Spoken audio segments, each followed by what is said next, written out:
अस्सलाम वालेकुम स्टूडेंट्स। आज की क्लास में हम 9th क्लास का एक इम्पॉर्टेंट लॉन्ग क्वेश्चन सीखेंगे, क्रैमर्स रूल। जब स्टूडेंट्स क्रैमर रूल का आपने क्वेश्चन सॉल्व करना है, सबसे पहले आपने एक ए मैट्रिक्स बनाना है।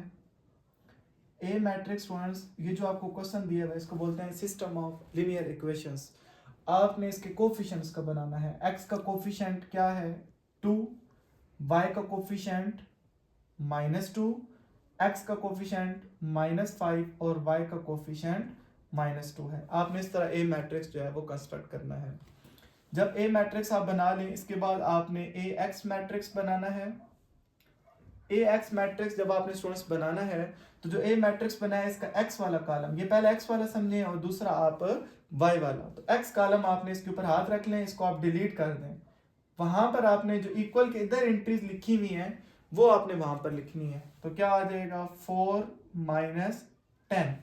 जबकि जो दूसरा कॉलम है वो बिल्कुल सेम आ जाएगा, -2 और -2। आप कोशिश करें कि लाइन में आगे कामा लगाकर ए वाई का मैट्रिक्स बनाए। मैं यहां पर बना रहा हूं। ए एक्स के बाद स्टूडेंट्स आप तीसरा मैट्रिक्स ए वाई का बना लें। ए वाई बनाते हुए दोबारा आपने ए में जाना है, इस बार ए वाई है तो आपने वाई कॉलम, ये मैं आपको समझाने के लिए, वाई कॉलम को आपने डिलीट कर देना है। पहला जो है कॉलम 2 - 5 बिल्कुल सेम आएगा। जो आपने डिलीट किया है वहां पर हमेशा जो इक्वल के इधर एंट्रीज लिखी हुई है 4 - 10 वो आपने तरतीब से लिख देनी है। अब आपने स्टूडेंट्स बिल्कुल तरतीब से इन तीनों जो मैट्रिक्स बनाए हैं इनके डिटर्मिनेंट कैलकुलेट करने हैं। सबसे पहले आप डिटर्मिनेंट निकालेंगे ए का। ए का डिटर्मिनेंट निकालने के लिए ए मैट्रिक्स को आप डिटर्मिनेंट फॉर्म में लिखेंगे, 2 - 2 -5 -2। डिटर्मिनेंट सॉल्व करने के लिए पहले डायगोनल एंट्रीज आपस में मल्टीप्लाई होती हैं। 2 किससे मल्टीप्लाई होगा? -2 के साथ। इसके बाद माइनस आप फार्मूले का अप्लाई करेंगे और -5 किससे मल्टीप्लाई होगा? -2 के साथ। तो मल्टीप्लाई करते हुए साइन पहले आपस में मल्टीप्लाई करने हैं, प्लस माइनस, -2 2 4। यहां पर minus minus plus, plus minus minus, 5 2 10।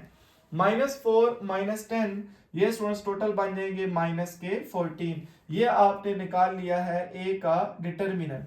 Question के अंदर मेंशन होता है कि solution possible if solution possible. अगर तो डिटरमिनेंट ऑफ ए 0 आ जाए तो यहां पर ही आपने लिख देना है solution does not possible.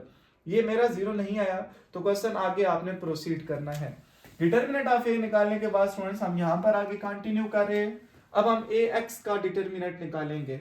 A x determinant, A x determinant निकालने के लिए स्टूडेंट्स ए एक्स मैट्रिक्स को आप डिटरमिनेंट फॉर्म में लिखें, 4 - 2 -10 और -2। जी स्टूडेंट्स, 4 ने सबसे पहले किससे मल्टीप्लाई होना है? -2 के साथ, माइनस, और -10 ने किससे मल्टीप्लाई होना है? -2 के साथ। अब आप मल्टीप्लाई करेंगे उसी रोल को ज़हन में रखते हुए कि साइन आपस में मल्टीप्लाई करने हैं और नंबर्स आपस में। प्लस माइनस माइनस, 4 2 8 और ये minus minus plus, plus minus minus, 10 2 20, -8 -20। तो माइनस और माइनस प्लस, 20 और 8 प्लस होकर कितने हो जाएंगे? 28। जबकि बड़ी वैल्यू के जब आप साइन लगाएंगे तो माइनस का आ जाएगा। ये आपने ए एक्स डिटरमिनेंट निकाल लिया। इसके बाद स्टूडेंट्स आपने ए वाई का डिटरमिनेंट निकालना है।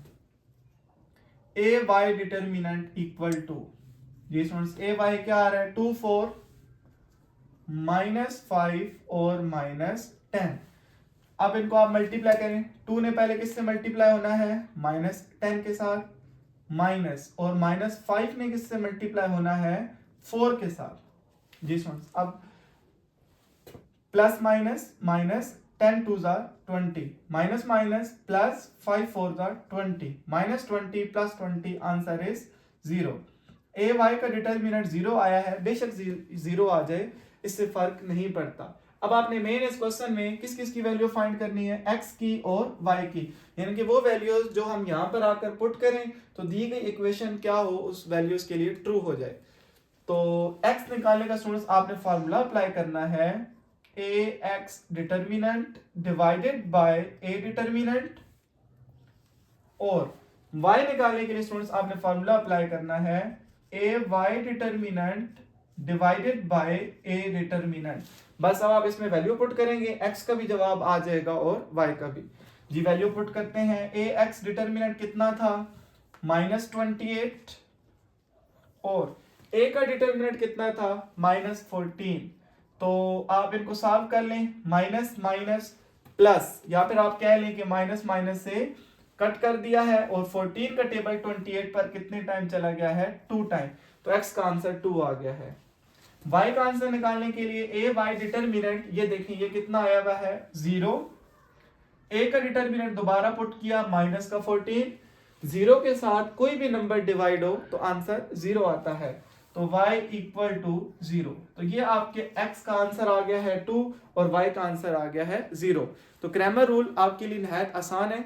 आपके पास जब भी सिस्टम ऑफ लीनियर इक्वेशंस हो और अननोन्स की वैल्यू फाइंड करना हो तो आप क्रैमर रूल को अप्लाई करते हुए अपनी वैल्यूज को फाइंड आउट कर सकते हैं।